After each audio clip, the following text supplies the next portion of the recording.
बिस्मिल्लाहिर्रहमानिर्रहीम। अस्सलाम वालेकुम।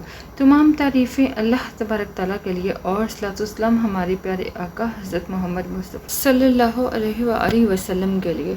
मोहतरम ख़वातीनो हज़रात, आज की जो रेमेडी है बेहद फ़ायदेमंद है।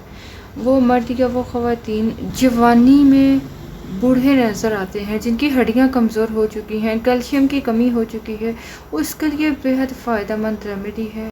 जिस्म में दर्द होती हो, कमर में दर्द रहता हो, हड्डियों से टक टक की आवाज़ आती हो, जिस्मानी कमज़ोरी हो चुकी हो, सब के लिए बेहद फ़ायदेमंद है। इसके लिए बहुत सस्ती सी चीज़ें चाहिए, लेकिन नुस्खा बहुत ही ज़बरदस्त है।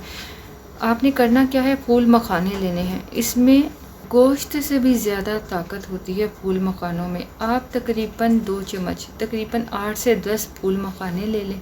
इसको आप तवे पर ड्राई रोस्ट कर लो।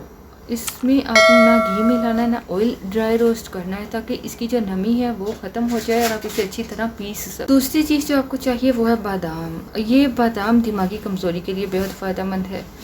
ये जिस्मानी दर्दों को भी फ़ायदा देंगे। आपको जिस्मानी ताकत देने के साथ साथ ये आपके दिमागी जो यादाश्त का मसला बन जाता है उसके लिए फ़ायदेमंद है। तीसरी चीज़ आपको चाहिए पोपी सीड, खसकास। इसको अच्छी तरह धोकर आप खुश्क कर लेना, क्योंकि ये साफ़ नहीं होती, इसे साफ़ करना पड़ता है। आपने तकरीबन 5 लेने हैं बादाम, उसको भी आप ड्राई रोस्ट कर लो बगैर घी और ऑयल के। आपने तवे पर या फ्राई पैन में रोस्ट करना है। रोस्ट करने का मकसद सिर्फ यही है कि नमी ख़त्म हो जाए और आप ये जो क्रिस्पी से हो जाए और आप इसको अच्छी तरह से ग्राइंड करके पाउडर बना सको। फूल मखाने और बादाम को ड्राई रोस्ट करने के बाद इसको आप ग्राइंडर में, ब्लेंडर में डालकर इसका पीस कर बनाएं पाउडर, साथ में खसकास भी ऐड करें। तीनों चीज़ों को अच्छी तरह से पाउडर बनाने के बाद तो आपकी रेमेडी ये तैयार है।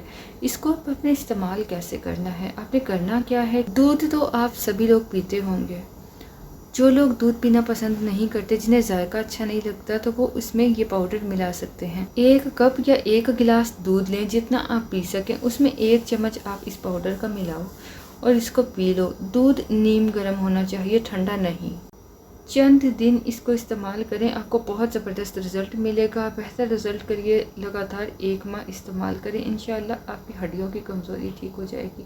आपकी जो कैल्शियम की कमी है वो भी ये रेमेडी ठीक करेगी। आप चाहो तो इसमें सफ़ेद तिल भी मिला सकते हो, लेकिन गर्मियों में ये है कि वो उनकी तासीर गर्म होती है। सर्दियों में आप सफ़ेद तिल मिलाकर इसका इस्तेमाल करें।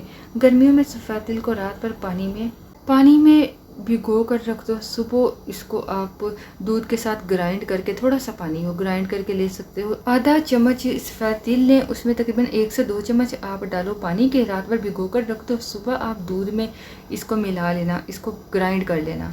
अगर आप सफ़ेद तिल भी मिला लेते हो इस रेमेडी में, तो इसकी फ़ायदियत में और भी ज़बरदस्त फ़ायदा होगा और आपके खून की कमी भी पूरी होगी और बहुत सारे मसाइल ठीक होते हैं। इससे सफ़ेद तिल से ख़वातीन के जो अमराज हैं उनका भी ख़ात्मा होता है। तो इसको ज़रूर इस्तेमाल करें, चंद दिन इस्तेमाल करें, फिर आप हमें फ़ीडबैक ज़रूर दीजिएगा। इंशाल्लाह आपको बहुत ज़बरदस्त रिज़ल्ट मिलेगा। रेमेडी पसंद आए तो 1 लाइक ज़रूर कर दीजिएगा। और अगर आप हमारी वीडियो को पहली बार देख रहे हैं, पहली बार सुन रहे हैं, तो अनम होम रेमेडी को जाकर विज़िट कीजिए। अगर पसंद आए तो सब्सक्राइब करके बेल आइकन को दबा लीजिएगा। आपसे इजाज़त चाहेंगे, मिलेंगे नए टॉपिक के साथ नई वीडियो में। तब तक के लिए अल्लाह निगहबान।